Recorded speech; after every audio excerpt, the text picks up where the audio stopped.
Hello friends, இன்றைக்கி evening ஸ்நாக்ஸ்க்கு நான் பானிபூரி தான் செஞ்சுருந்தேன். ஃபஸ்ட்டு பூரி செய்கிறதுக்கு மாவு பிசைஞ்சு வச்சிடலாம். இதுக்கு 1 கப் ரவா, 2 டேபிள் ஸ்பூன் மைதா, கொஞ்சமாக உப்பு எல்லாத்தையும் சேர்த்து கலந்துட்டு கொஞ்சமாக தண்ணி சேர்த்து நல்லா பிசைஞ்சு ஒரு ஈர துணி போட்டு மூடி தனியாக எடுத்து வச்சிடலாம். அடுத்தது இதுக்கு ஒரு புளி சட்னி. அதுக்கு புளியை நான் ஃபஸ்ட்டு ஊற வச்சுக்கிட்டேன். ஸ்டஃபிங்க்கு ஒரு குக்கரில் உருளைக்கிழங்கும் பட்டாணியும் சேர்த்து நான் வேக வச்சு எடுத்து வச்சுக்கிட்டேன். இந்த புளி நல்லா அதுக்குள்ளே ஊறிட்டுருக்கோம். நம்ம பானிக்கு அதுக்குள்ளே ரெடி பண்ணிடலாம். இந்த விசில் வரத்துக்குள்ளே பானிக்கு ஒரு கைப்பிடி புதினா, ஒரு கைப்பிடி மல்லி, 2 பச்சை மிளகா, ஒரு துண்டு இஞ்சி, கொஞ்சமாக மிளகுத்தூள், கொஞ்சமாக ஜீரகத்தூள் எல்லாத்தையும் சேர்த்து அரைச்சிட்டு அதை நான் வடிகட்டி எடுத்து வச்சுக்கிட்டேன்.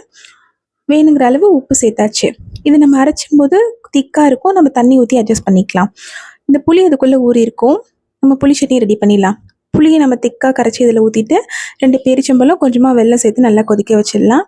அதுக்குள்ளே மாவு நம்ம நல்லா சப்பாத்தி மாதிரி தேய்ச்சிட்டு ஒரு மூடி வச்சு கட் பண்ணி எடுத்து வச்சுக்கலாம். எண்ணெய் சூடானதும் நம்ம இதை பொரிச்சு எடுத்தோன்னா நம்மளோட பூரி எல்லாமே சூப்பராக பொரிஞ்சு வந்துடும். அதுக்கப்புறம் நம்ம ஸ்டஃபிங்க்கு உருளைக்கிழங்கு வேக வச்சுருந்தோம் இல்லையா, அதை நல்லா மசிச்சுட்டு கொஞ்சமாக உப்பு, மிளகாத்தூள், அப்புறம் நம்ம வேக வச்சுருந்த பட்டாணி, கட் பண்ணி வச்சுருந்த வெங்காயம், கொஞ்சமாக மல்லி இலை எல்லாத்தையும் சேர்த்து ஒன்றா பிசைஞ்சு வச்சுக்கலாம்.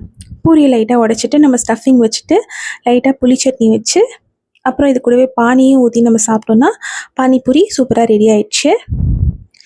ஓகே ஃப்ரெண்ட்ஸ், தேங்க்ஸ் ஃபார் வாட்சிங். சேனல் பிடிச்சிருந்துச்சுன்னா மறக்காமல் சப்ஸ்கிரைப் பண்ணுங்கள்.